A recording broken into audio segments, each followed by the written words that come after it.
Estamos aqui agora no Topázio para a palestra, o debate, oportunidades e desafios da nova ordem política e econômica mundial. Para compor a mesa, eu gostaria de convidar o ex-ministro do Trabalho e professor da Fundação Dom Cabral, Paulo Paiva, por favor.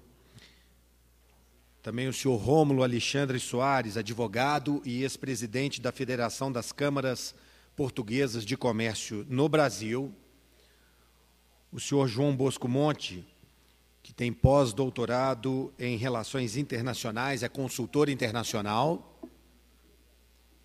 E o senhor João Figueiredo, que é CEO do Banco Único em Moçambique. Nós teremos 20 minutos por palestrante e, ao final, teremos mais 20 minutos para as perguntas. Quem quiser já ir reelaborando as respectivas perguntas, pode fazê-lo no papel. Eu peço a todos, por favor, que se identifiquem pelo nome, entidade e país. E nós teremos também as recepcionistas com microfone na plateia, ok?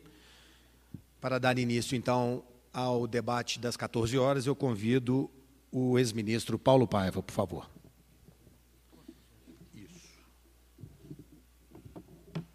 Boa tarde, Boni, Beni, meus colegas de mesa, senhoras e senhores, boa tarde muito especial aos nossos co-irmãos dos outros países de língua portuguesa que nos visitam aqui. Eu quero aproveitar esses 20 minutos para fazer tocar no tema, um tema, visto, é muito amplo. Eu não... Opa! Estou do lado errado. Ok. Só um minuto. Eu optei por focar, olhar em dois aspectos do ponto de vista econômico que me parece que são relevantes e nos dão uma base para essa discussão.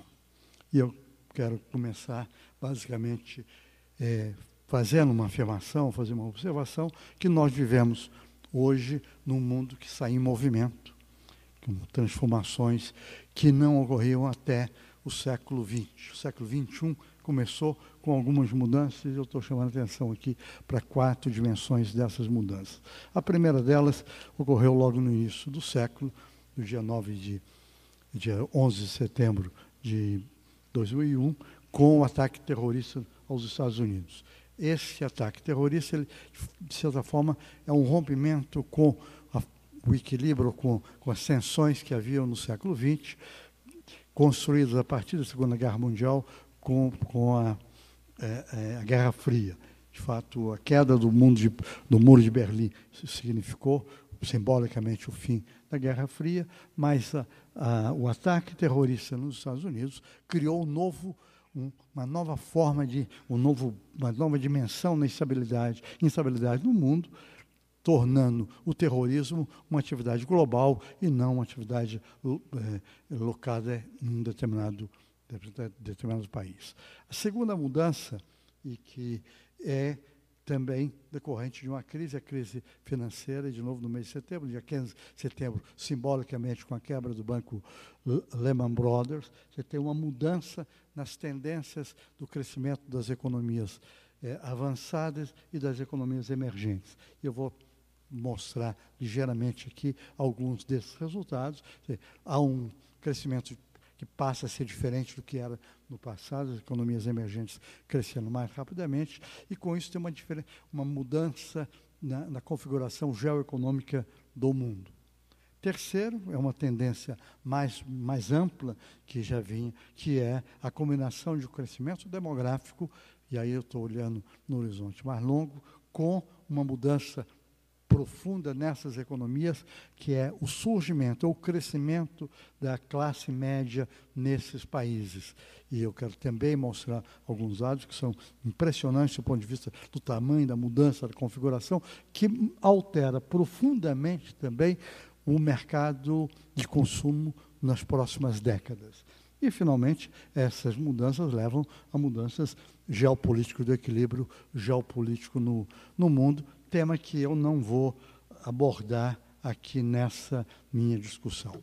Então, esse primeiro gráfico aqui, eu estou tentando mostrar que é exatamente ali, e eu não sei se eu consigo chegar até lá, você verifica que a curva que abre com uma boca de jacaré é o crescimento das economias emergentes. E embaixo são das economias avançadas. Esse gráfico está ali o Brasil junto, destacado, porque era para uma discussão sobre o Brasil, mas se verifica que a partir da crise de 2008, o crescimento das economias emergentes se faz muito mais rapidamente do que o crescimento das economias avançadas. E isso é com taxas de crescimento, de tal forma que nesse gráfico ele mostra com mais clareza que ao longo desse tempo, as barras que estão em vermelho representam as taxas de a contribuição ao crescimento dos países emergentes, e em azul dos países avançados. Verifica-se, em primeiro lugar, que a crise foi muito mais profunda nas economias avançadas, e, em segundo lugar, que quem mantém o crescimento da economia global hoje são as economias emergentes. Nós podemos imaginar que esse aqui é um aspecto, um ponto para sublinhar do ponto de vista das oportunidades nessas economias. E, basicamente, grande parte dessas economias, e aqui eu olho um pouco pelos países latino-americanos, que eu conheço um pouco mais, particularmente pelo Brasil, esses países são provedores de commodities, que seja de recursos naturais, de minerais, que seja da produção de alimentos. E alguns deles também de energia. E esse gráfico mostra a expansão do preço dessas commodities, que foi importante para o crescimento dessas economias, foram afetadas durante a crise, retomaram, logo depois da crise de 2008, 2009, os seus preços, e esses preços tendem a cair, mas de tal forma que ainda até o final dessa década estarão no nível superior ao nível do período de crise, o que é um indicador positivo para a continuação do crescimento dessas economias. E o que resulta ter esse desequilíbrio de crescimento entre as economias emergentes crescendo mais rapidamente e as economias avançadas crescendo mais lentamente? É o que esse gráfico tenta mostrar aí desde a década de 80. Na década de 80, cerca de 18% do crescimento do PIB global era representado por esses 7 países emergentes: China, Índia, Brasil, Rússia, México, Indonésia e Turquia. Esses 7 países, 7 economias emergentes, representavam 18% do total do PIB. O G7 representava mais de 50% do PIB global. No final dessa década, essas 7 economias emergentes, no seu conjunto, terão um PIB superior ao PIB do G7. Você pode verificar a importância do ponto de vista econômico, e você pode imaginar que isso tem efeitos também do ponto de vista geopolítico. Essa é uma mudança impressionante. De tal forma que hoje nós temos apenas Chile e Brasil emergentes entre os 10 maiores economias do mundo. Você pode disputar se o Brasil é o 7º ou 6º, aí é uma questão da taxa de câmbio que altera essas coisas. Recentemente, 2 dias atrás, ou final de semana passada, parece que, dado a valorização do real e o crescimento mais lento da economia do Reino Unido, o Brasil teria passado para 6º. Mas isso não é relevante no nosso argumento. É de que, no final dessa década, entre as 10 maiores economias do mundo, 5, a metade delas serão economias emergentes. Então, essa é, do ponto de vista do lado da produção, uma transformação bastante significativa. E agora eu queria olhar do outro lado. Eu estou sendo um pouco rápido, porque nosso tempo é curto, depois não podemos voltar a conversar. Esse crescimento ele se faz também associado a ele uma expansão da classe média em todos os países emergentes. Nós combinamos duas coisas. Primeiro, o crescimento populacional. Hoje, nós somos cerca de 7 bilhões de pessoas no mundo. Nós vamos chegar até o final desse século com mais de 9 bilhões de pessoas. Mas, além disso, há um crescimento da chamada classe média. Na medida que essas economias estão crescendo, a renda aumenta, as oportunidades de emprego aumentam para a sua população, de tal forma que essa população sai da sua situação de pobreza, reduz a pobreza e tem aí novos consumidores, que é uma expansão do mundo afora. Eu quero chamar a atenção que é um movimento mais geral. Eu vou mostrar alguns dados do Brasil que eu tenho aqui, mas nós, aqui no Brasil, olhamos muito como um fenômeno brasileiro. E, de fato, o resultado das ações da política econômica no Brasil tem feito isso. Mas isso é um movimento que vai além do Brasil. E, no caso brasileiro, aqui eu tenho esses dados. Aqui nós temos, hoje, o hábito nosso. O Brasil foi descoberto em 1500 pelo Pedro Álvares Cabral. E foi descoberto em 2003, também com o início do governo Lula. Então, quase todos os dados estão disponíveis, eles iniciam em 2003, como tudo tivesse iniciado aí. Mas, de qualquer forma, essa expansão da classe média, a expansão, ela tem como base a mudança na economia que ocorreu alguns anos antes, iniciou no governo Itamar Franco, com o Plano Real. Mas, de qualquer forma, é impressionante como aquela camada azul cresceu daquela forma. E se nós somarmos o azul e aquele azul mais escuro, olhando na 2003 até a projeção para o próximo ano, tem um crescimento no Brasil de quase 46 milhões de pessoas que entraram no mercado de consumo. É como se nós tivéssemos pego a Coreia e colocado dentro do Brasil, do ponto de vista do número de pessoas, não do nível de renda. Como nós tivéssemos transferido a Colômbia toda para dentro do mercado brasileiro. Certamente isso tem um impacto, do ponto de vista de consumo, muito grande dentro desse país. E são pessoas que entram aspirando, e esse que é o ponto que eu gostaria de chamar a atenção, aspirando um modelo de consumo que é o modelo de consumo ocidental, que eu botei aqui na busca do sonho americano, que era da casa própria, do seu próprio automóvel, do acesso a bens duráveis de consumo, com base, de um lado, no acesso ao crédito, a expansão do crédito, e, de outro lado, no uso ilimitado de energia. Hoje, qualquer coisa que nós usamos, da hora que você acorda, na hora que você dorme, você está usando energia. Eu, na minha casa, nem água consigo beber, e se falta energia, porque está lá na geladeira, aquela coisa que você pega ali dentro. Então, nós usamos energia, e esse é um ponto importante que eu quero chamar a atenção na frente. Eu não sei se essa tabela permite a que vocês possam ver. Eu vou, talvez, numa forma de gráfico, eu apresento ali na frente, fica mais fácil. Isso aí é uma estimativa feita por um professor americano para um trabalho da OECD, que mostra a classe média no mundo hoje e a sua projeção para 2010, para 2030. Essa projeção leva em consideração o crescimento populacional e também o crescimento do nível de renda. Certamente, para as pessoas mais familiarizadas com economia e com estatística, sabe da fragilidade da projeção do nível de renda. De qualquer forma, verifica que em 2009, que é agora,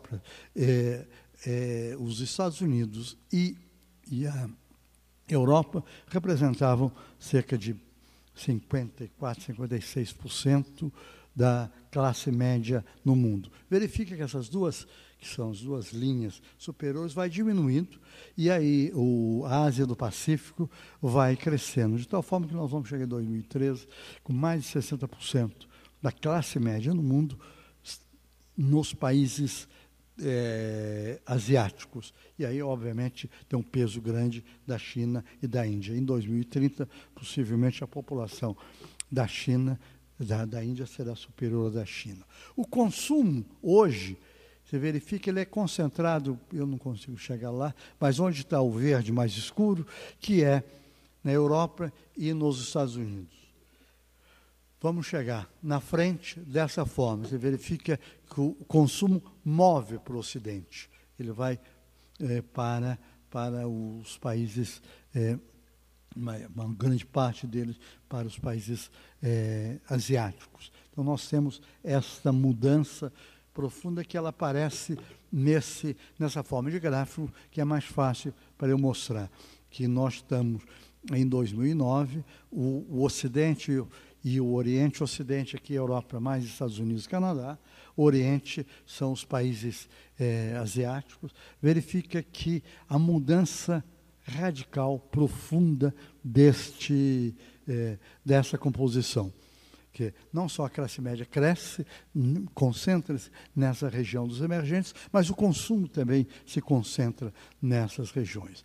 Esse gráfico também mostra aí de uma forma também bastante clara de que a participação da Europa e dos Estados Unidos, que era muito grande no início, lá aquele lilás e um roxo, que as duas superiores, vai diminuindo, e embaixo China e Índia vão tomando conta, e o resto dos componentes dos emergentes, de tal forma que nós vamos chegar em 2030, basicamente com um consumo concentrado nessas regiões.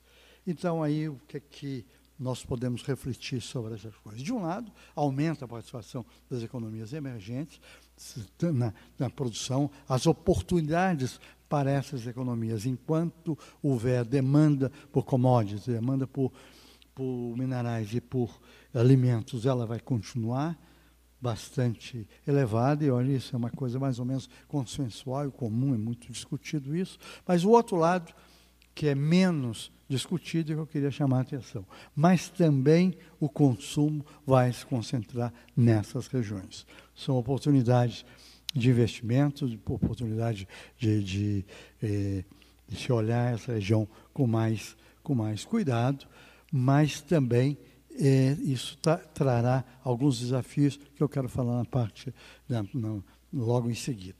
E, correspondentemente a essas mudanças, certamente cresce também o peso político dessas economias nos fóruns internacionais. Tá certo? Hoje já não é mais o G7 que se reúne para discutir os temas internacionais, principalmente no que se refere às questões financeiras e econômicas, mas o G20, que é um grupo mais ampliado de países que se encontram para discutir esses temas. Esses países têm seu novo papel também do ponto de vista político. Certamente há uma imagem que me parece muito interessante, que é o eixo geopolítico do mundo. Antes dessas mudanças, nós temos um eixo que, se nós ligarmos o Washington a Pequim, passando por Madrid, esse aqui é o eixo que mais ou menos mantém um certo equilíbrio no mundo. Com essas transformações, com a mudança desse peso relativo, é como se esse eixo movesse para o sul e para o leste, de tal forma que o seu ponto de equilíbrio vai movendo, caindo um pouco para o sul da Espanha, e movendo um pouco mais para o leste, dado o peso dessas economias. Mas o desafio que eu acho que eu gostaria de chamar a atenção e propor para um pouco a gente conversar, em que medida essa expansão desse modelo de consumo ocidental ele será sustentável ao longo desse tempo. Acho que essa é uma preocupação que eu tenho, que tem a ver principalmente com as questões ambientais e com um modelo de consumo que foi construído principalmente depois da expansão do tipo de sociedade baseada no consumo de automóveis, no uso ilimitado de energia, com expansão do crédito e com o acúmulo de bens materiais. Então, do ponto de vista da matriz energética do mundo, que sustenta esse modelo de consumo, nós temos hoje aqui, se olharmos essa distribuição, apenas cerca de 5% da fonte de energia no mundo hoje é de energias renováveis. 95% é de energia não renovável, principalmente petróleo, carvão mineral e gás natural. Para um consumo, voltando àquele número inicial de 1 bilhão e 800 mil, 1 bilhão e 500 mil pessoas. Nós vamos mudar isso aí para cerca de 3 bilhões e 500. Vamos dobrar isso em 15 anos. Será sustentável? Eu sei que está na hora de... Exatamente. Isso aqui, as projeções hoje para o modelo de consumo de hoje, sem considerar a incorporação dessas, ele já é um modelo que chama atenção para a expansão, basicamente, das fontes não renováveis de consumo. Então, aí eu chego, são 2 slides só para terminar. Do ponto de vista das decisões internacionais, elas ficam mais complexas, tem mais atores da decisão, então, com mais interesses na mesa, uma agenda mais ampla, mais difícil de construir consenso, as decisões são mais complexas e, certamente, as decisões também, as soluções, serão mais demoradas. E do ponto de vista interno, e esse tem a ver muito com o tema do consumo, nos regimes democráticos, as pressões para a expansão do consumo tenderão a condicionar as decisões do governo.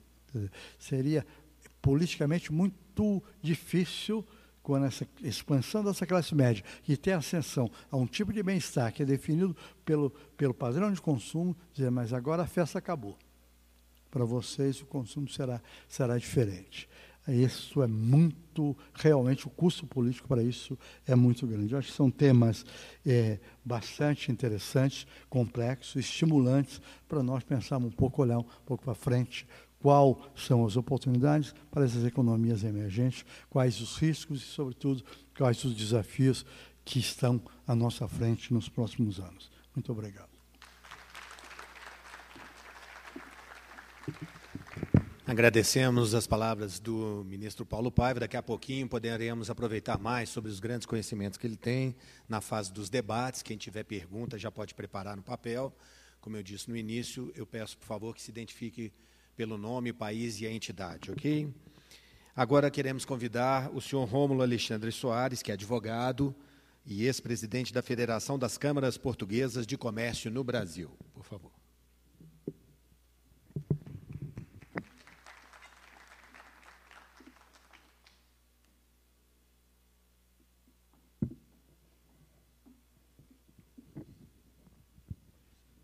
Ótimo. Bem, primeiro, boa tarde a todos. É um prazer estar em Belo Horizonte, neste evento, e poder participar deste debate sobre a CPLP. Eu acho que o convite, certamente, depois de olharmos o currículo das 4 pessoas que integram este painel, certamente o que talvez menos possa acrescentar em termos de conhecimento teórico à discussão seja eu. Mas enxergo na atitude da organização desse evento, talvez uma consideração à atividade que eu desenvolvi na CPLP, e no caso das câmaras portuguesas, e também um pouquinho relacionado à minha origem. Quem me conhece sabe que eu sou um português, nascido em Moçambique, e que mora no Ceará, no nordeste do Brasil.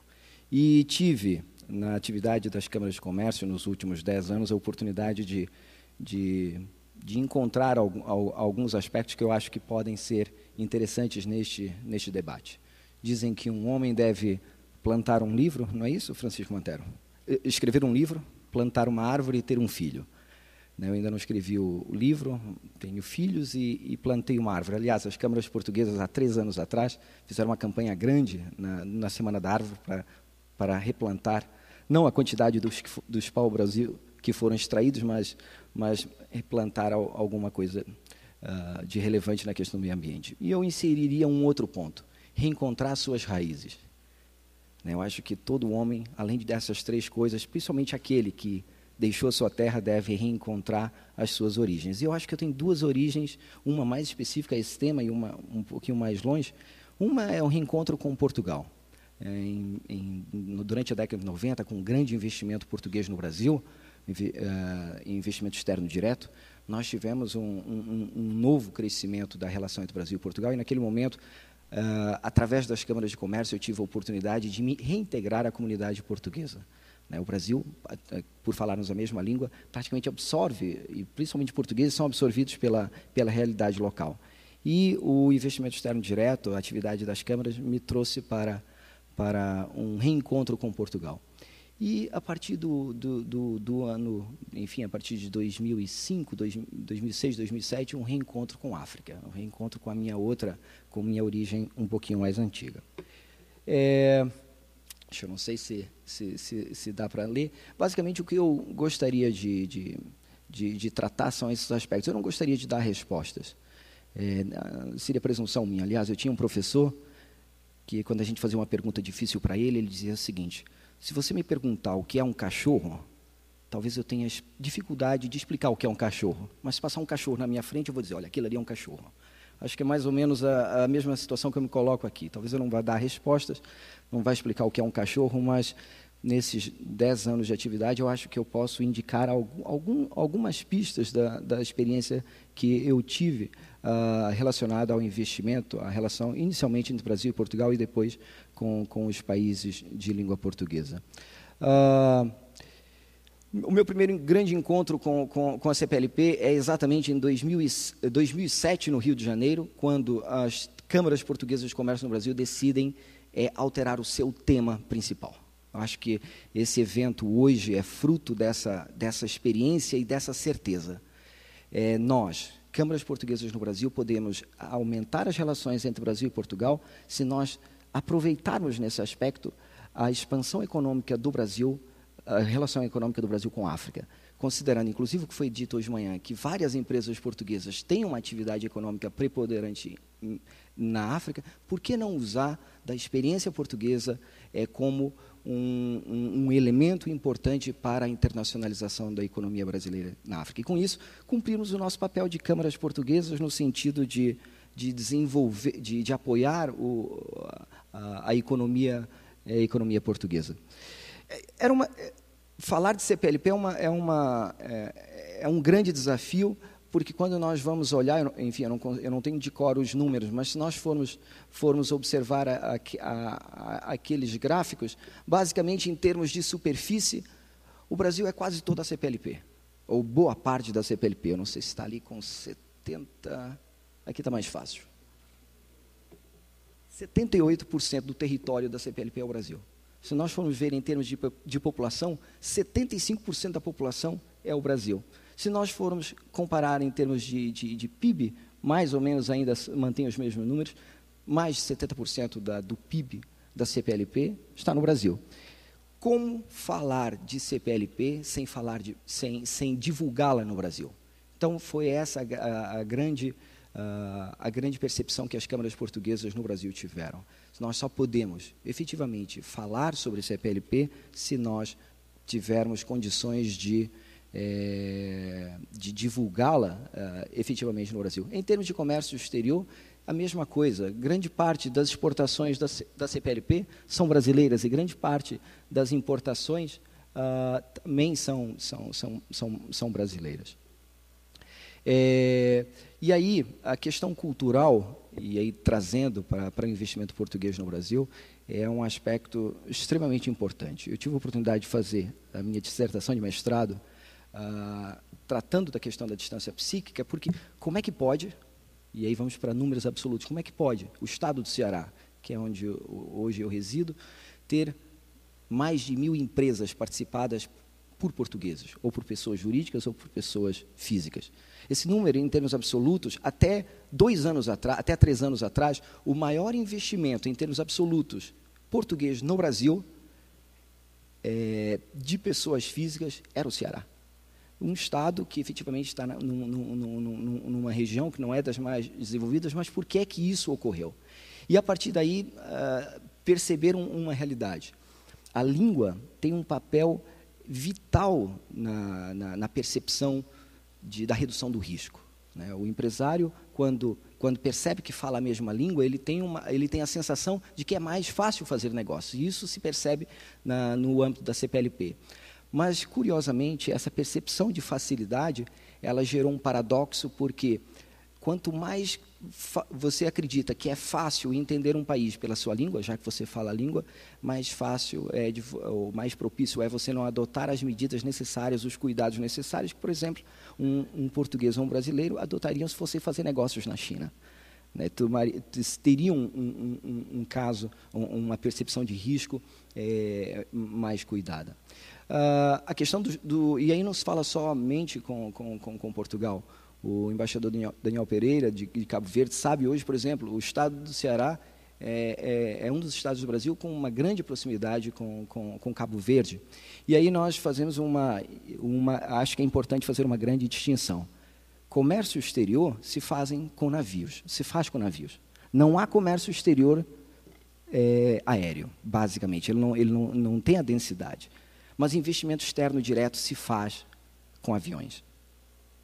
Não é à toa que hoje as cidades brasileiras que têm uma ligação direta com Lisboa, pela TAP, têm uma comunidade portuguesa que tende a participar mais do negócio. É a mesma coisa que acontece com Cabo Verde, certamente é a mesma coisa que acontece hoje em São Paulo e no Rio de Janeiro com a TAG, com o transporte de Angola. E, certamente, esses estados acabam tendo um fluxo maior com esses países que eu referi. Então, em termos de investimento externo direto, as ligações aéreas têm uma função relevante. Eu acho que o Brasil, de certa forma, avançou. Obviamente que muitos dirão, nós ainda precisamos ter ligação, além da ligação que se tem pela TACV com Fortaleza, com o Ceará, é necessário que outros mercados africanos sejam atendidos. A região Nordeste se ligue com outros mercados africanos. Mas, certamente, na ótica do investimento externo direto, nós pudemos, durante os anos 2000, ter uma grande evolução nos negócios entre o Brasil e os países de língua portuguesa. E aí, hoje de manhã também foi citado, isso gerou um desdobramento de cooperação. Hoje, por exemplo, o SEBRAE tem ações em Cabo Verde, a Embrapa tem ações em Angola, em Moçambique, a Caixa Econômica Federal hoje tem importantes participações no desenvolvimento do mercado de crédito, do mercado imobiliário em África. Então, as experiências de cooperação através do investimento externo direto foram crescentes. Mas, como eu dizia há pouco, não há... Esse é um problema de comunicação. Pela curta experiência que eu tenho em negócios envolvendo a CPLP, a percepção do que é África no Brasil é sensivelmente diferente do que é África em Portugal. Hoje, quando você abre um jornal em Portugal, você encontra em várias passagens desse jornal uma forte referência a Moçambique, a Angola, a Cabo Verde, ao Timor-Leste. E no Brasil, a notícia jornalística relativamente à África, ela não é tão direta, não é tão periódica quanto se verifica em Portugal. E há uma percepção de um mercado de risco. E é engraçado quando você pega esses dados do Banco Mundial sobre o fazer negócios nos países da CPLP, enfim, o estudo indica vários mercados, além dos países da CPLP, mas você começa a perceber que, por exemplo, fazer negócios no Brasil, para a estatística do Banco Mundial, é quase o mesmo, em termos de risco, do que fazer negócios em... Eu não consigo... Eu vou pegar um microfone sem fio, que eu não consigo ver. Só um minutinho.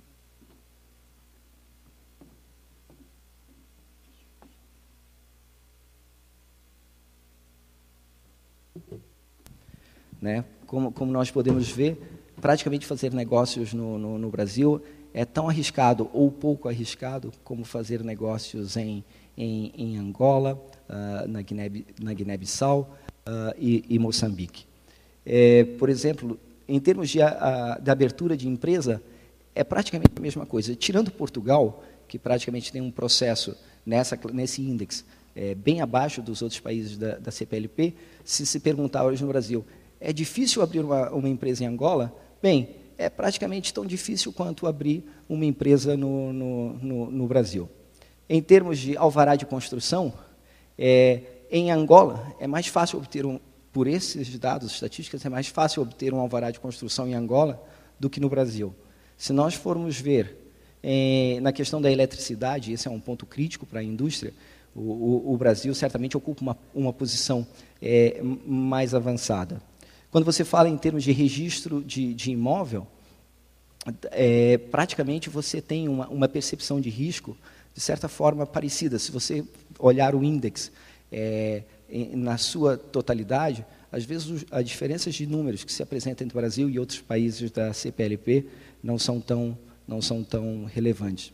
Em obtenção de crédito, da mesma forma, praticamente obter crédito em Cabo Verde é tão fácil ou tão difícil quanto obter crédito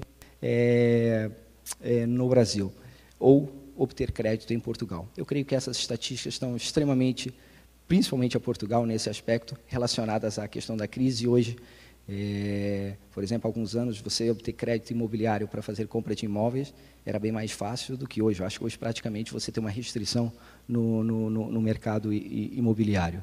A proteção a investidores, da mesma forma. O Brasil tem desenvolvido uma política de atração de investimentos que nós consideramos relativamente segura, mas essa mesma política de proteção de investimentos é praticamente dos mesmos níveis de outros países da CPLP. Da mesma forma, pagamentos de impostos, aí não. Aí o Brasil ocupa, da CPLP, a pior posição. Né? A nossa estrutura fiscal no Brasil é realmente complexa e, nesse aspecto, é mais fácil pagar impostos, ou, na verdade, não é nem pagar os impostos, é controlar o pagamento dos impostos. É mais difícil no Brasil que, por exemplo, nos outros países da CPLP. Comércio entre fronteiras, basicamente a mesma coisa. Você percebe que o Brasil é um país relativamente fechado, se você for comparar a Cabo Verde, a Portugal, especialmente a Cabo Verde e em Portugal. Em termos de execução de contratos, da mesma forma, você percebe que hoje, em Cabo Verde, é mais fácil você executar um contrato do que fazê-lo no Brasil. E assim por diante. Essa estatística do Banco Mundial realmente tenta demonstrar, procurando os aspectos mais relevantes de fazer negócios, o que os investidores indicam como aspectos críticos para o investimento, e não há dúvida de que hoje nós temos uma percepção de risco relativamente à África muito maior do que ela efetivamente é. E é necessário, é vital que nós possamos divulgar no Brasil, e eu acho que as câmaras de comércio, obviamente, mais do que as câmaras portuguesas, mas as demais câmaras que, inclusive, participam neste evento, podem fazer.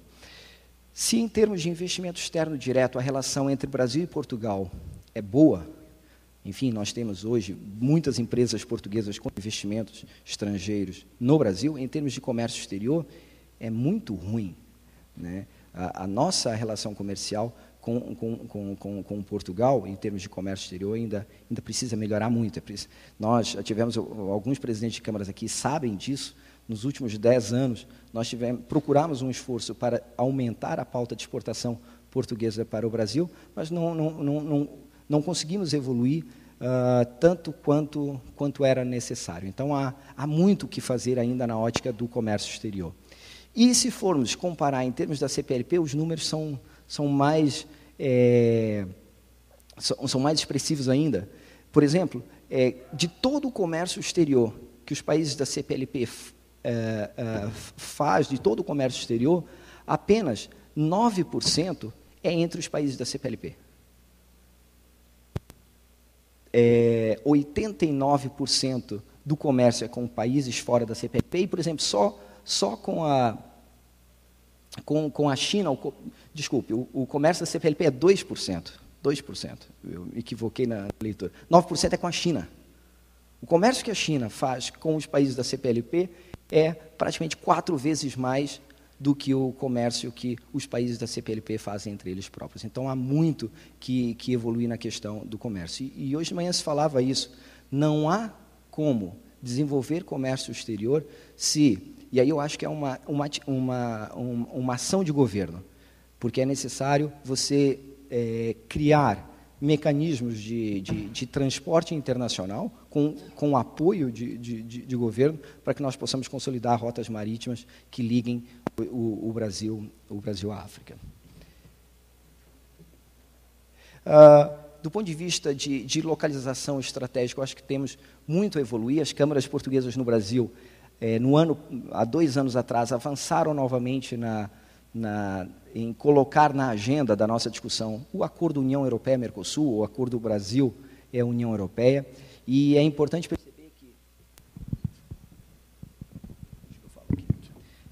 perceber que cada um desses países está inserido no mercado econômico e pode, sem dúvida, servir de plataforma para o comércio com os outros países desse mercado comum.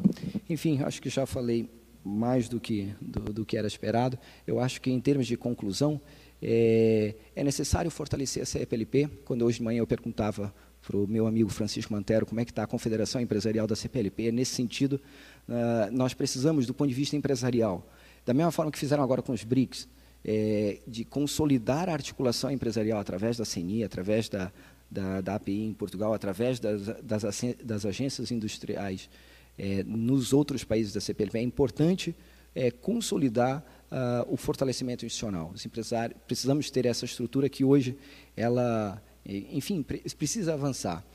É preciso divulgar a CPLP no Brasil. Acho que as câmaras têm feito esse trabalho. Eu percebo os clippings de notícia que a Câmara de São Paulo, por exemplo, faz. Eu leio atentamente o clipping, o boletim de notícias de outras câmaras na divulgação de oportunidades de negócios com os países da CPLP. É preciso fazer mais isso.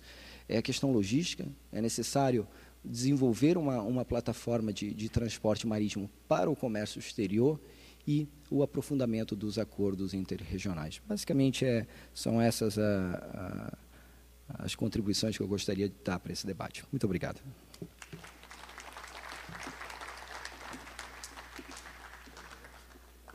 Muito obrigado ao Rômulo. Agora vamos passar a palavra ao João Bosco Monte, que é consultor internacional e tem pós-doutorado em Relações Internacionais. Por favor. Fique à vontade, pode ficar com um de mão ou pode ficar daqui também. O que o senhor prefere? Legal.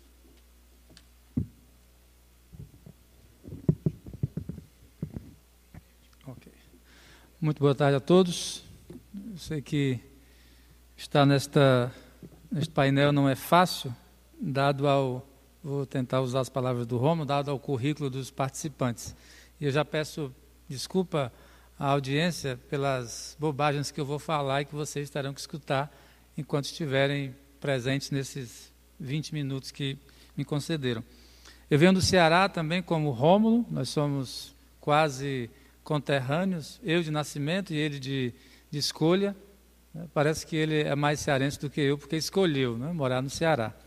E muitas vezes o Rômulo defende muito mais o Ceará do que os cearenses que lá nasceram.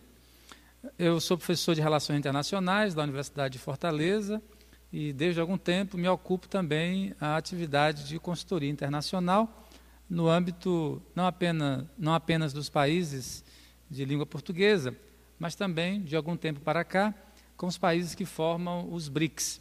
E eu vou usar esse espaço que nós temos aqui, dado ao painel que nós temos, que é oportunidades e desafios da economia, da nova ordem política e econômica mundial, enfocando as parcerias, ou a parceria da CPLP com os BRICS.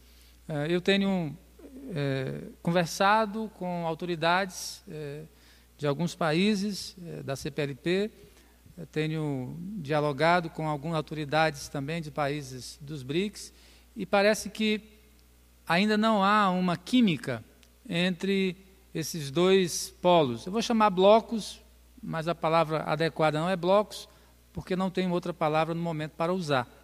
Mas há de se encontrar uma dimensão mais objetiva, mais oportuna, para que os 8 países que formam a CPLP, possam conversar com os 5 países que formam os BRICS. E no meio desses 2 blocos, nós temos o Brasil, que certamente pode ser o intercessor, ou vai ser a conexão entre as duas aglomerações de países.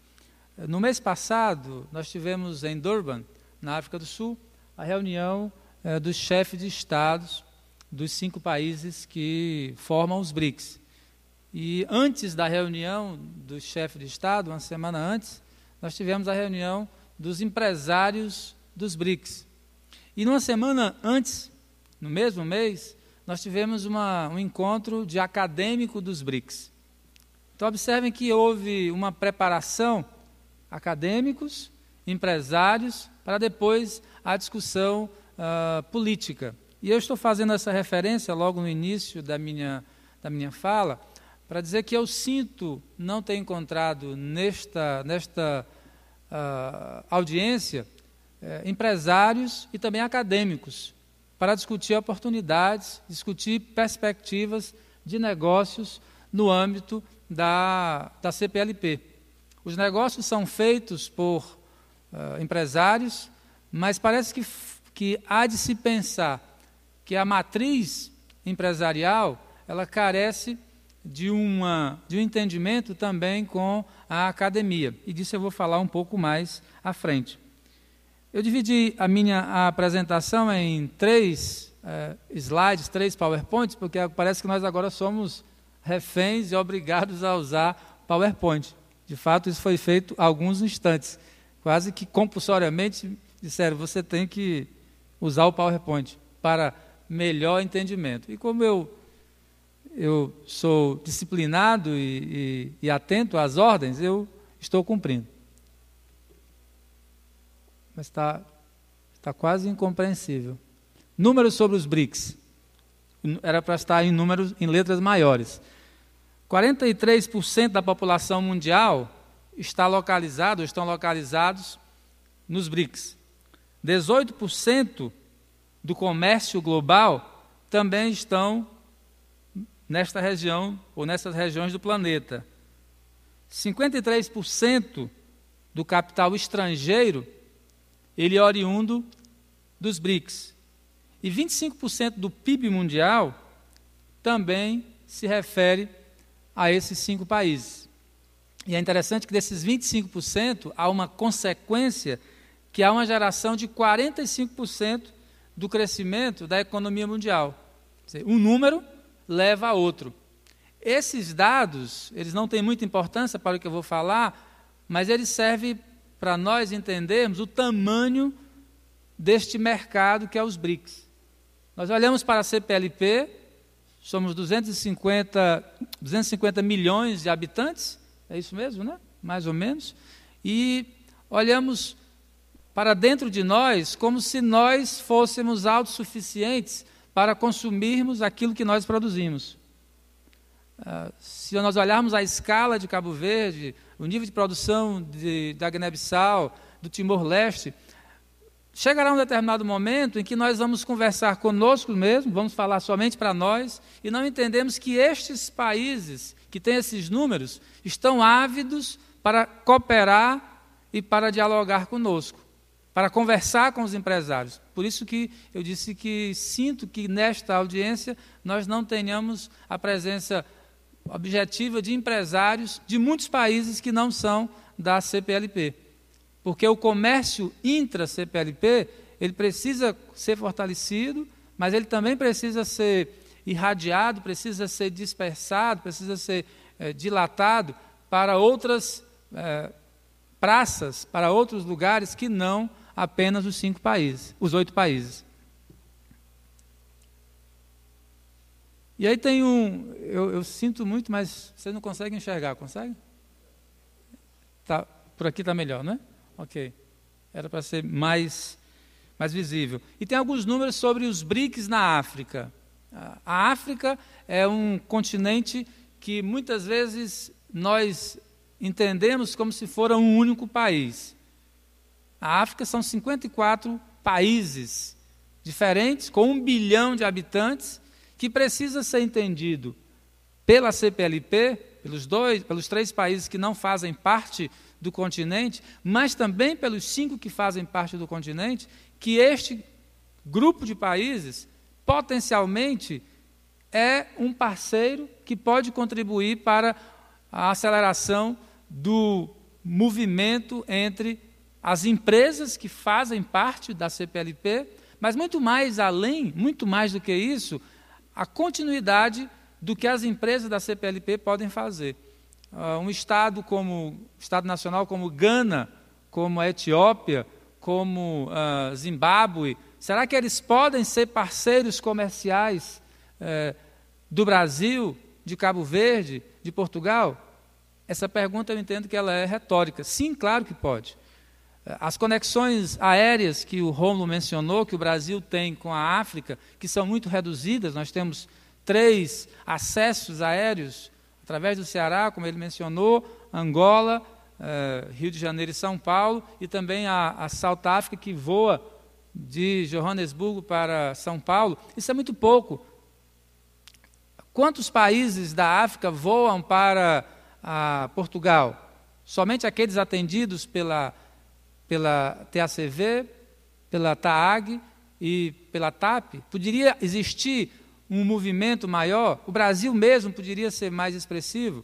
E aí eu dou uma informação para vocês, que a partir de julho deste ano, começa a operar uma nova linha aérea entre o Brasil e a África, através do voo da Ethiopia Airlines, que voa de Addis Abeba, passando por Lomé, no Togo, e chegando ao Rio de Janeiro e a São Paulo.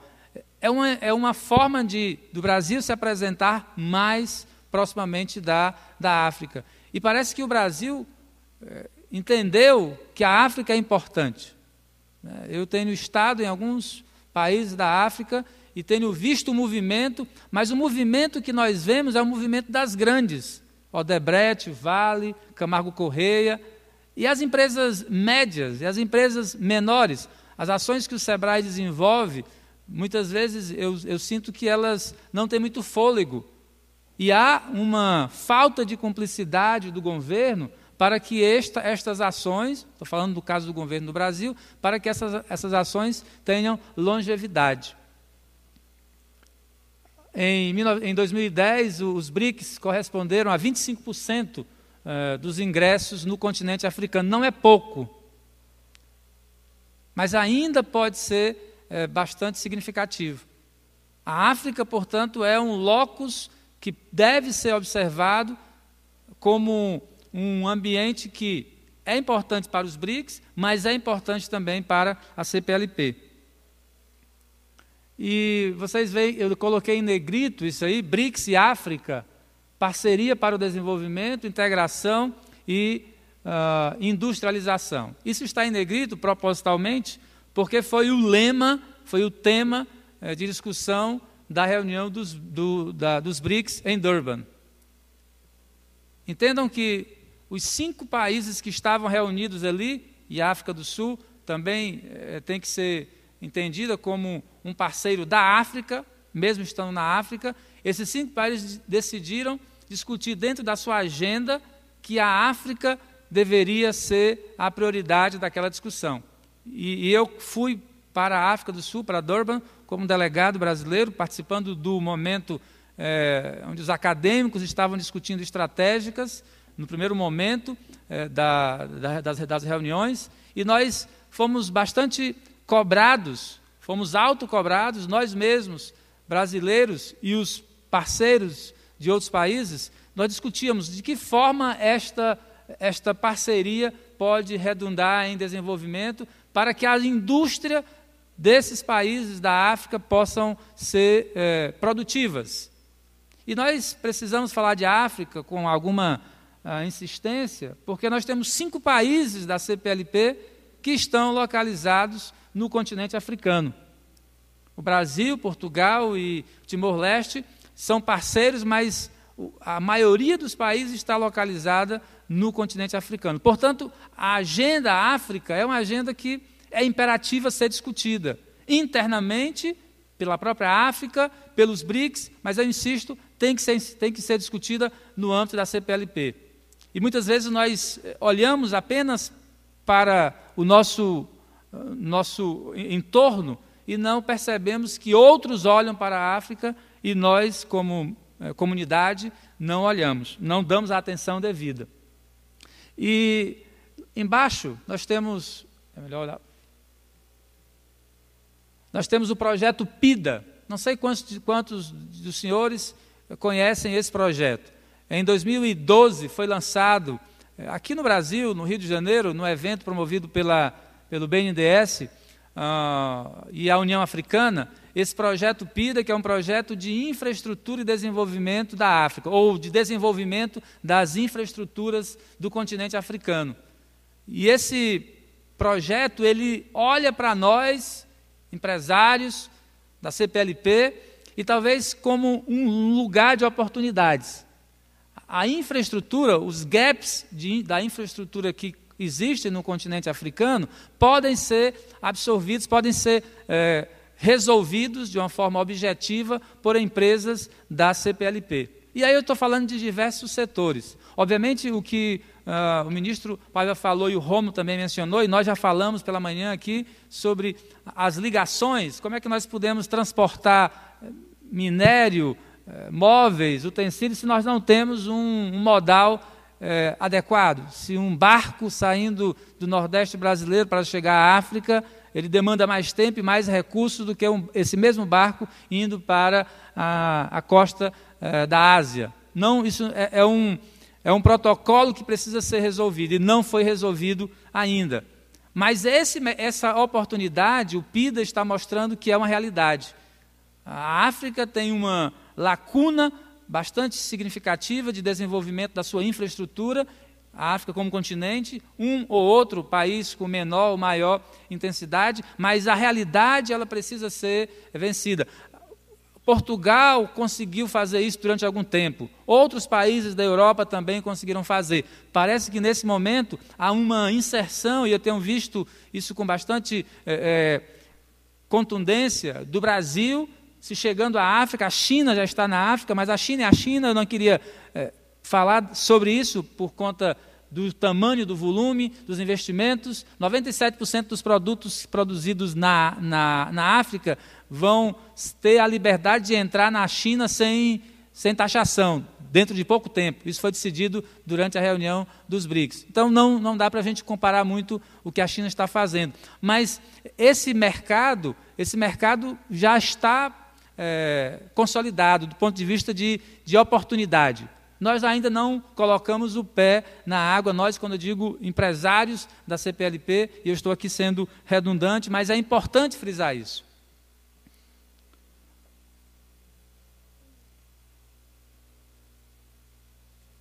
Os BRICS e a CPLP. E eu queria chamar a atenção para esse primeiro ponto, que é a academia como um catalisador de negócios. Eu sou acadêmico, venho da universidade, tenho discutido isso no âmbito da universidade. Existe um grupo de estudiosos, de pesquisadores brasileiros e de outros países da CPLP que discutem isso, que falam, que conversam, mas muitas vezes, isso aqui não entendam como desabafo, é muito mais uma contribuição, muitas vezes o diálogo não tem uma interface, ou melhor, não há diálogo. Muitas vezes aquilo que é discutido no âmbito da indústria, ou mesmo da produção ou do comércio, não tem uma fluência com aquilo que é discutido na sala de aula, aquilo que é discutido na academia, aquilo que os livros mostram. Se houver esse diálogo, e aí que é uma indicação para os empresários que querem ouvir isso, se houver essa possibilidade, talvez seja uma mudança de paradigma que mais à frente redunde em resultados positivos. Em alguns estados nacionais isso já aconteceu. A Coreia do Sul é um exemplo prático disso. Se olharmos para as grandes corporações sul-coreanas, elas reinventaram, fizeram uma reengenharia da sua produção através da parceria com as instituições de ensino, com as universidades. E aí tem uma consequência que é a formação de quadros. Que quadros nós queremos, nós buscamos, nós entendemos que são necessários para as empresas que são estão localizados na CPLP? São os quadros formados, forjados dentro da própria matriz da empresa, ou podem ser quadros que têm a participação, têm a cumplicidade da academia? A criação de think tanks. Se eu estiver enganado, por favor, me corrija. Eu não conheço nenhum think tank vocacionado para a CPLP. Parece que o silêncio me confirma o que eu estou dizendo, né? Será que nós não temos cérebros suficientes para pensarmos estratégias dentro desse espaço da CPLP? A pergunta também é retórica. Sim, nós temos. Então, eu olho para a Unilab, que é a Universidade da Integração da Lusofonia Brasileira, acho que o nome é esse, está localizada no estado do Ceará, em Redenção. Olho para a Fundação Dom Cabral, aqui de Minas Gerais. Olho para a Fundação Getúlio Vargas. Será que estas instituições não podem ser parceiras da CPLP, que está em Portugal, está em Lisboa, e poderia estar aqui também, poderia ter uma base? O Rômulo falou, nós temos a maior participação da CPLP no Brasil, pelo seu tamanho, pelas suas dimensões, e nós temos que estar reféns de tudo que acontece, ou tudo que é decidido em Lisboa. Nada contra estar em Lisboa, mas é a necessidade de uma discussão. E a academia, as universidades, os think tanks precisam ser considerados. A agenda bilateral entre a CPLP e os BRICS, quando você chega perto assim é porque está na hora de acabar, não é? Mas eu tenho quantos minutos no total? 20? Puxa. Essa agenda bilateral, ela precisa ser considerada. Nós não discutimos BRICS, e eu estou aqui tentando dizer para vocês que os BRICS são importantes. Se eles não forem importantes, não há por que considerar uma agenda bilateral. Mas se sim, os BRICS forem importantes, é imperativo que haja essa discussão bilateral dos dois, vou chamar outra vez, blocos. E também as discussões multilaterais com outros blocos, com outros parceiros, com outros players. E eu queria, o Brasil como parceiro, como um indutor dessa discussão, porque está nos dois ambientes, e eu coloquei duas palavras ali, que é a cooperação e a parceria. Eu estava dizendo de manhã com o meu amigo Márcio, da Embrapa, que essa palavra cooperação ela devia ser extinta, devia ser eliminada. Porque a cooperação ela tem um prazo de validade. Ela começa e mais cedo ou mais tarde ela vai acabar, porque os esforços são finitos. Para mim, a finitude é uma realidade, não sei para vocês.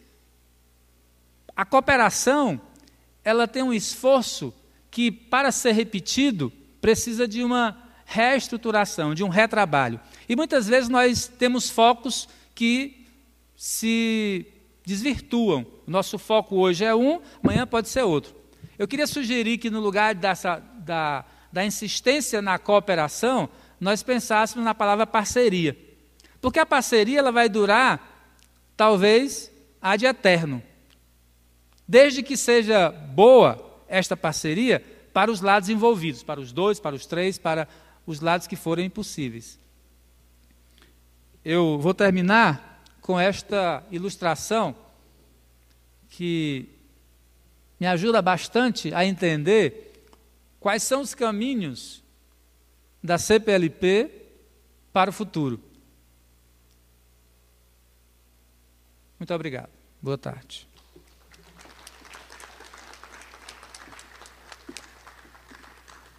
Nós agradecemos a participação do professor João Bosco Monte, com provocações importantes para a reflexão do auditório.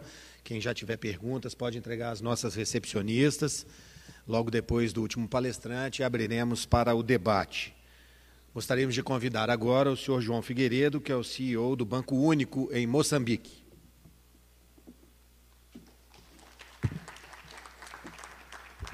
Muito boa tarde. Antes de mais, dizer que é um prazer e uma honra estar aqui neste encontro.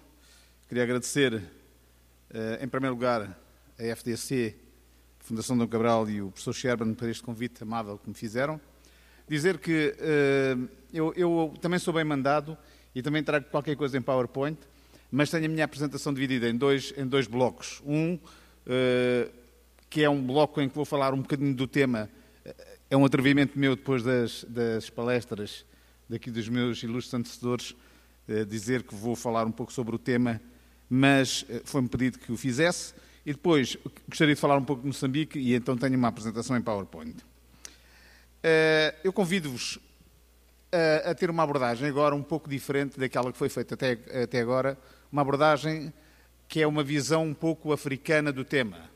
E, portanto, a forma como nós, africanos, olhamos para o tema da nova ordem económica, política e social mundial. O século XXI, tal como o século passado, parece não querer romper com o paradigma do complexo e do incerto. Em vez disso,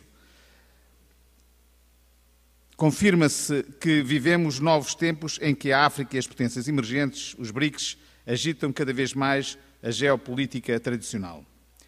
A atual crise financeira e as suas implicações sociais em alguns países do Norte, bem como a natureza cada vez mais global dos problemas, tornam evidente a necessidade urgente e imperiosa dos africanos teorizarem, conceptualizarem sobre a questão do futuro do seu continente neste novo século.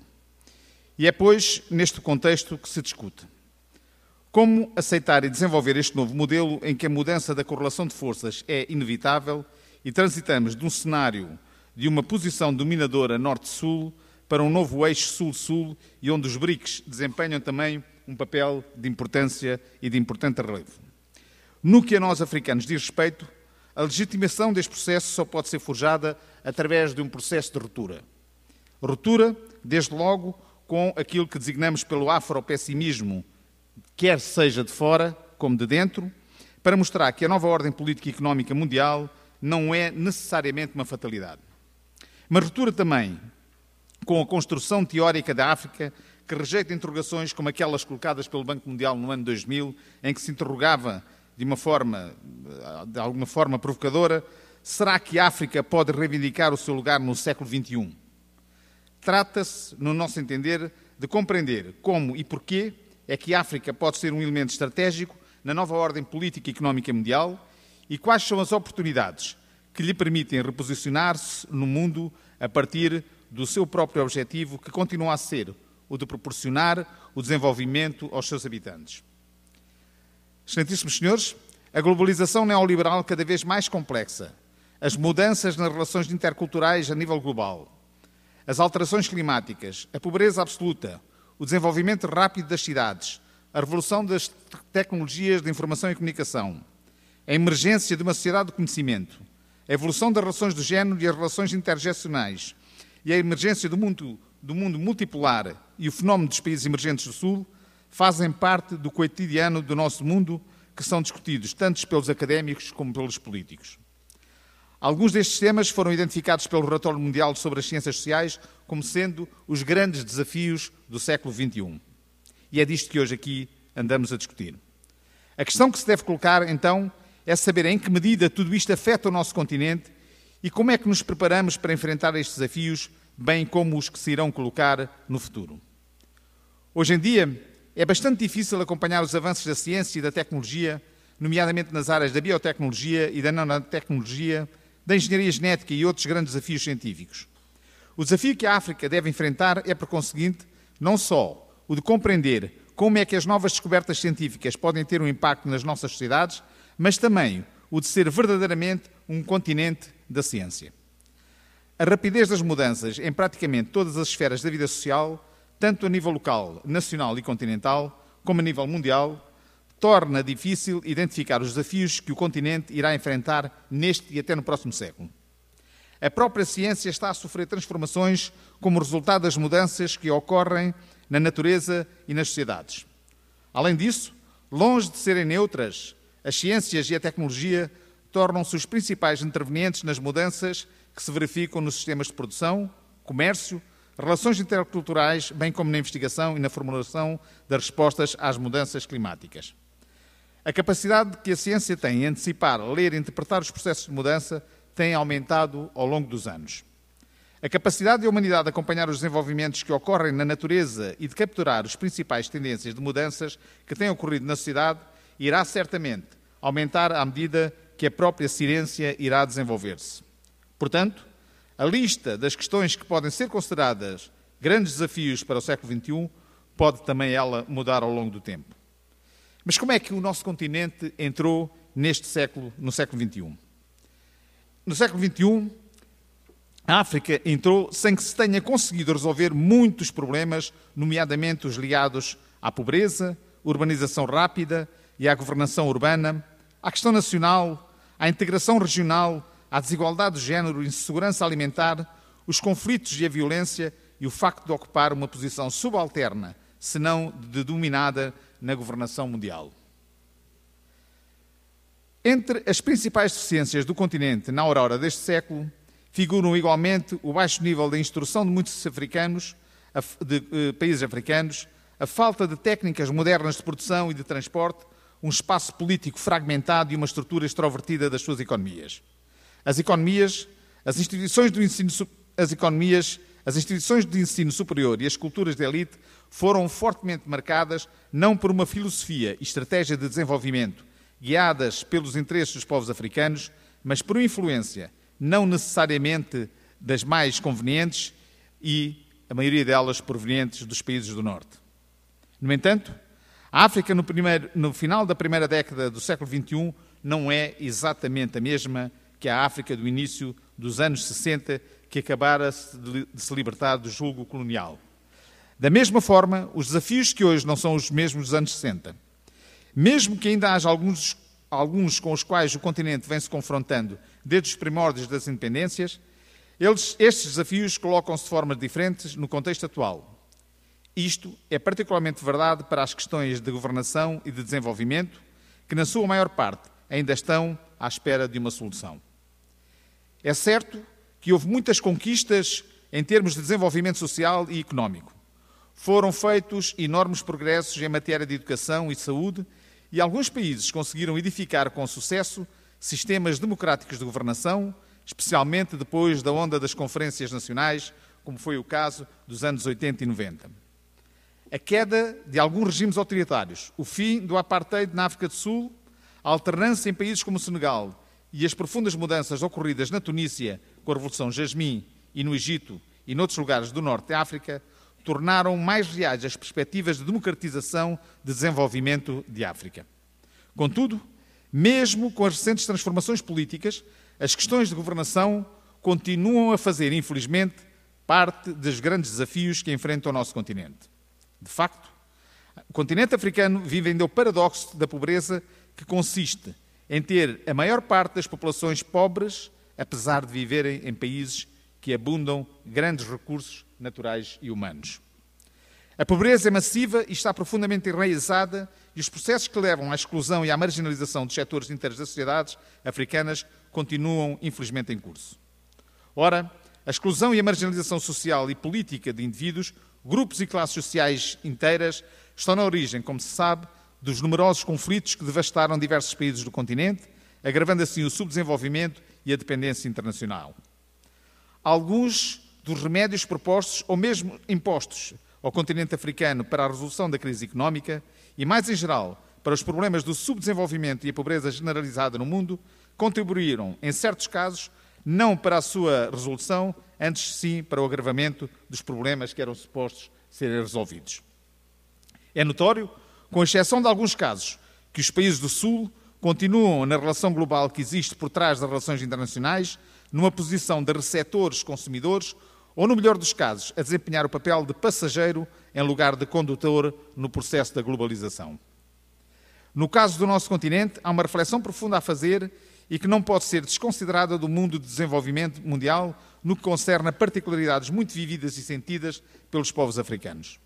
Refiro-me a temas como a permanente e constante mobilidade que as populações, em nome do progresso, têm vindo a ser sujeitas, as suas consequências em termos de cidadania e de direitos, as suas repercussões sobre as relações de género, a questão das mudanças climáticas, a gestão dos recursos naturais e o problema da segurança alimentar. A problemática recorrente da integração africana, com destaque para a questão da moeda e das fronteiras, ou ainda a governação das cidades africanas, dado que numerosos estudos prospectivos identificam a urbanização como uma forte tendência de evolução do continente. Estes elementos parecem ser pontos que continuarão a determinar a evolução da África e, como disse, não podem ser omitidos pelos pensadores do novo quadro de desenvolvimento económico e social. São, de resto, os verdadeiros e os grandes desafios que todos temos pela frente. Permitam-me uma nota particular de destaque que entendo que deve ser dada ao ensino superior pela importância sem igual que constitui o saber e, sobretudo, pela sua capacidade de influenciar o conjunto dos sistemas. Será que grande parte da vulnerabilidade do nosso continente não resulta exatamente do seu lugar marginal na economia do saber? Com as mudanças em curso no ensino superior no mundo, o enfraquecimento de numerosas universidades africanas e da fuga de talentos, tantas vezes por mera negligência por parte dos Estados, temos sistematicamente que acabar por recorrer ao recurso de parceiros que dominam as tecnologias e o saber e se colocam numa posição de domínio perante as mais diversas circunstâncias. Investimento em conhecimento e tecnologias é, pois, um desafio incontornável para o futuro do continente. Portanto, a questão é a seguinte: será que este século será o de África, como por vezes ouvimos dizer? Uma melhor maneira de colocar mais ou menos a mesma questão é perguntar como pode o continente tomar nas mãos o seu futuro e fazer deste século o seu renascimento. A resposta deve ser remetida para a opção de um modelo de desenvolvimento com uma libertação efetiva económica e social das posições dominantes do passado. E isto, para além de outras consequências como as que já aqui referi e que passam pela ciência, saber e domínio das tecnologias, implica também, necessariamente, um conjunto de opções de caráter político, económico e social.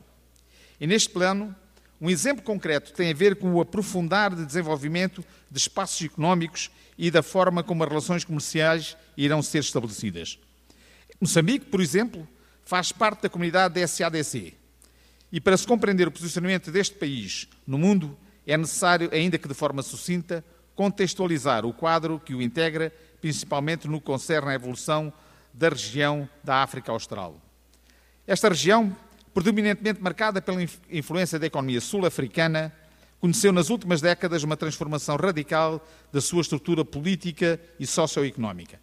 A SADC, como se sabe, é um espaço que incorpora 14 países e tem uma população de 250 milhões de habitantes, tornando-se assim num importante e vasto mercado potencial para os países que o integram. Mas, por um lado, a configuração deste mercado, o mercado SADC, com uma regulamentação muito própria, orientada no sentido de dinamizar e motivar as trocas comerciais dentro do próprio espaço. Mas, por um lado, este mercado é um mercado extremamente interessante, não podemos esquecer que ele é dominado por uma economia como a sul-africana. Desta forma, para Moçambique, o panorama que se oferece compreende 2 ou 3 fatores cuja compreensão é absolutamente necessária.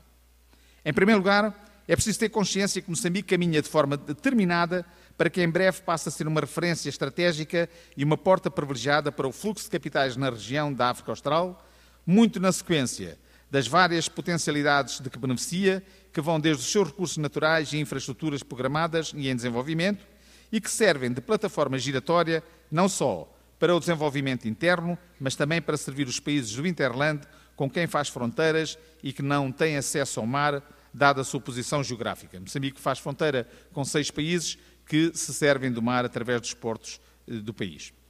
Em segundo lugar, gostaria de sublinhar que o país detém uma posição estratégica que não resulta apenas dos tão falados recursos energéticos e infraestruturas dos serviços que detém, mas também da vasta terra arável que dispõe para a prática da agricultura comercial e pecuária, bem como do enorme potencial que detém para outros setores tais como o turismo, as pescas, indústrias transformadoras, transportes e etc. Depois, é importante ter presente que, se por um lado o país é parte integrante deste espaço da SADC, um espaço económico onde a promoção e a utilização dos recursos da região é uma prioridade, isto acontece onde, como já disse, a vizinha África do Sul assume o tal papel dominante. Isto, claramente, há perspectivas para outros espaços económicos, como é o caso do CPLP.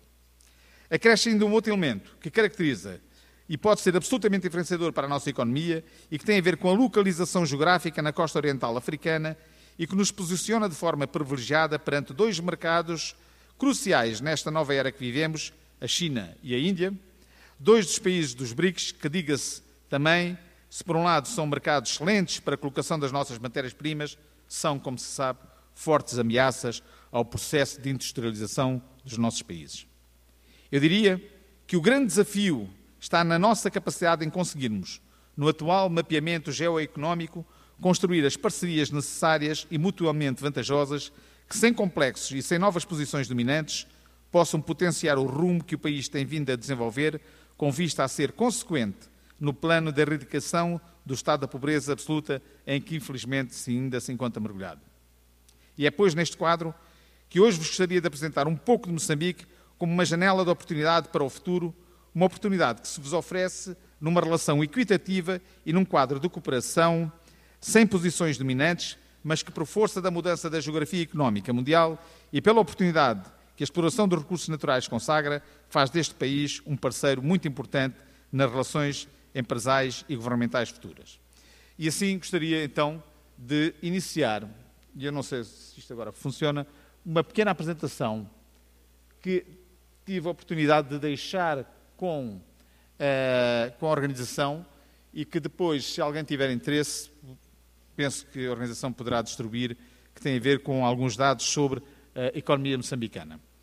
Em primeiro lugar, como se sabe, Moçambique, eu disse há pouco, está situado geograficamente num ponto estratégico, tem o porto de águas mais profundas da costa oriental africana e, como se sabe hoje, está posicionalmente bem localizado no que diz respeito ao lado para onde o negócio flui, ou seja, para o lado da Índia e da China para o Médio e Extremo Oriente.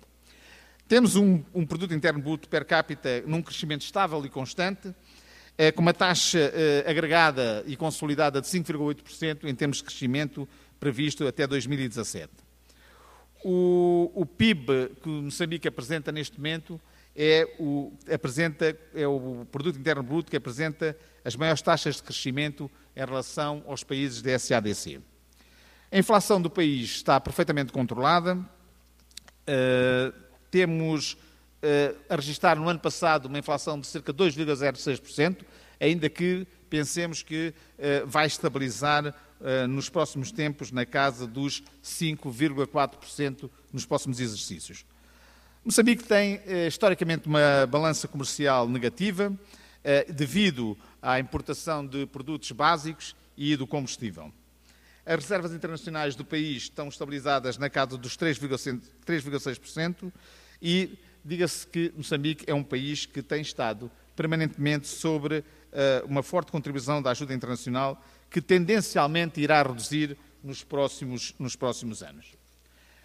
O Banco Central tem conduzido uma política de estabilidade cambial com uma desvalorização contínua, mas controlada do metical, da moeda nacional, e temos também uma política monetária algo restritiva, ainda que nos recentes tempos o Banco Central tenha procurado, através da redução das taxas diretoras, motivado a expansão do crédito à economia. Em termos do peso dos setores na economia, eu diria que os serviços são o setor que tem contribuído mais para o produto interno bruto e o setor agrícola está com um registro de cerca de 32%. Cerca de 80% da população moçambicana vive nas zonas rurais e, portanto, o setor, e isto é uma opinião pessoal, o setor agrícola, não sendo a mola de desenvolvimento da economia nacional, é seguramente um setor incontornável para a estabilidade e para o crescimento da economia e incontornável para o alargamento do bem-estar social. Portanto, é fundamental para o equilíbrio da vida futura nacional. A população moçambicana tem crescido um registro, apesar de termos televisão e temos aqui um empresário moçambicano, patrão da mídia moçambicana, o Dr. Daniel David, apesar de termos televisão em Moçambique, a nossa população tem crescido a ritmo francamente favorável, o que diz que as pessoas conseguem fazer 2 ou 3 coisas ao mesmo tempo. Estamos com 22,5 milhões de habitantes e temos uma pirâmide populacional bastante concentrada a nível das idades mais jovens.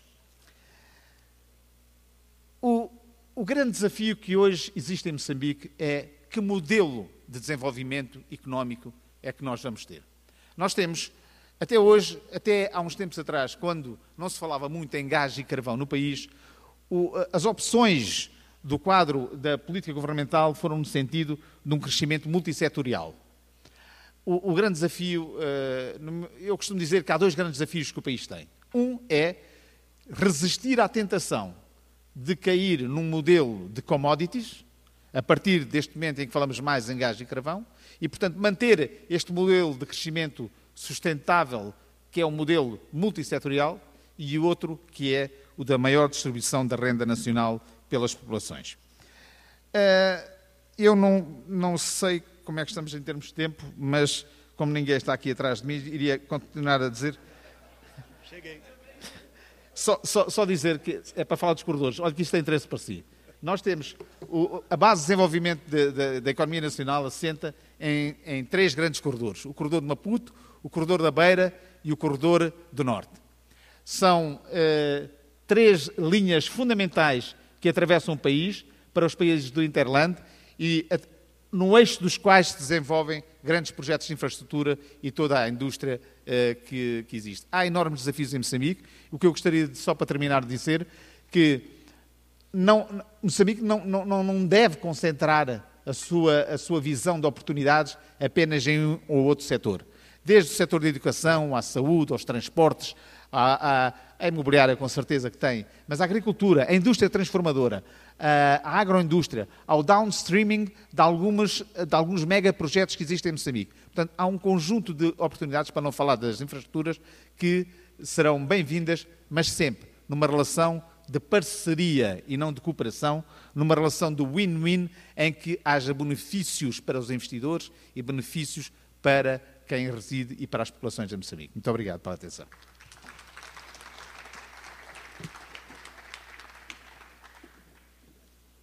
Agradecemos, então, a participação do senhor João Figueiredo, que é o CEO do Banco Único em Moçambique. Nós temos aqui um prazo apertado para o debate, em vista do tarde que nós já começamos esse painel e temos um painel a seguir. Eu tenho aqui 3 perguntas, todas voltadas ao professor João Monte. Na verdade, 2 aqui são comentários. Eu gostaria de saber se o senhor quer comentar de volta. Do Luiz Panasco, ele diz o seguinte, que comparte que os empresários têm que ouvir o mundo acadêmico, mas os acadêmicos também têm que ouvir os empresários, pois são os que estão no terreno prático.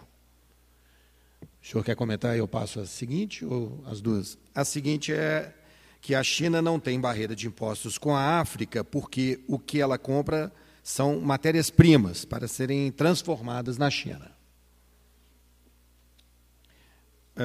E a pergunta de fato é do Walter Martins, de São Paulo. Ele diz o seguinte, o senhor foi bem claro, mas quer confirmar se ele entendeu que a China, abrindo o mercado para 97% do seu mercado, né, para produtos da África, está passando a perna na CPLP. Portanto, não acordamos ou estamos no estado de hibernação para a parceria, grifado, né, com os estados da CPLP e os mais ou menos 50 estados africanos. É isso mesmo?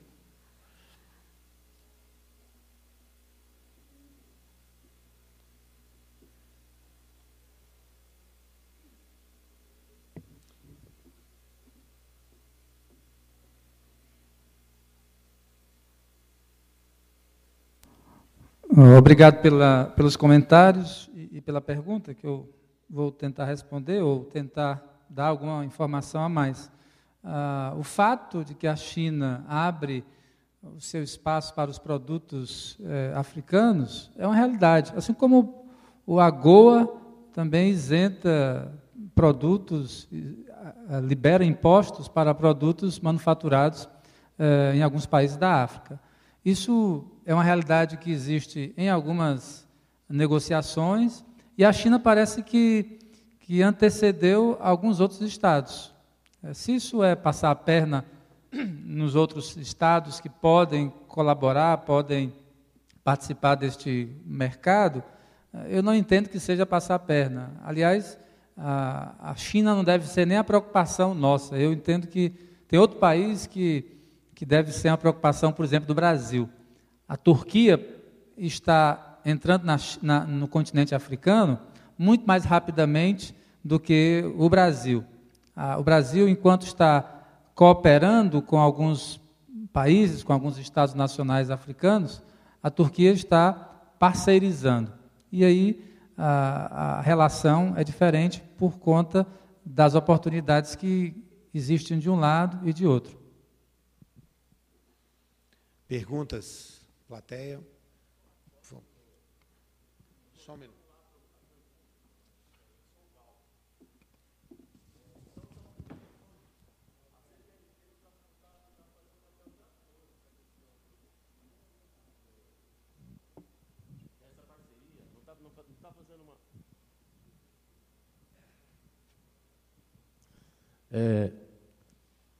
Eu estou tentando entender algumas situações, né? Eu estudei 2 anos de Relações Internacionais, não terminei ainda, mas o que eu vejo é que a CPLP não está realmente fazendo um papel de ator para fazer essa parceria realmente. E, sei lá, talvez a China, eu falei passando a perna, entre aspas, você entendeu? Está passando na frente. É isso que eu entendi. Pode ser isso. Obrigado. Perguntas? Temos o microfone à disposição. Aqui na... Hã? Era para responder a primeira? Eu entendi que era só um comentário, não era pergunta. Se ele comparte que os empresários têm que ouvir o mundo acadêmico, mas os acadêmicos também têm que ouvir os empresários, pois são os que estão no terreno prático. O senhor me desculpa, eu não havia entendido que era uma pergunta. Mas eu concordo absolutamente com o senhor. A academia precisa entender que a experiência oriunda da prática do dia a dia, ela é fundamental e não pode ser de outra forma. Nós, com o conhecimento teórico que emana da academia, só tem valor se esse conhecimento for empírico, se ele for experimentado. Eu tenho feito algumas pesquisas, realizei já algumas pesquisas no âmbito da CPLP, estou iniciando no mês de junho uma pesquisa financiada pelo Banco Africano de Desenvolvimento, cujo o teor da pesquisa é o papel do setor privado brasileiro na relação Brasil-África. E, obviamente, como não dá para ver toda a África, eu fiz um recorte com 5 países. Os empresários serão objeto desta pesquisa. Não há como pensar em parceria empresarial e os estados não fazem negócios. Quem faz negócios são as empresas. O Estado, como Estado, ele abre oportunidades, ele começa o diálogo, e eu fico muito contente quando vejo uma missão empresarial na carona de uma delegação ministerial, da visita de um presidente, por conta da necessidade de se conversar. E fico mais contente ainda quando, além do governo, além dos empresários, os acadêmicos participam. Mas eu concordo em 100% com a sua observação. Mais perguntas? Muito bem, eu quero agradecer então a presença do público neste auditório para este debate e, em especial, aos nossos convidados. Muito obrigado. Daqui a um pouquinho, daremos início ao painel 2 aqui no Auditório Topázio, com o tema Renascença Africana. Estão todos convidados. Muito obrigado.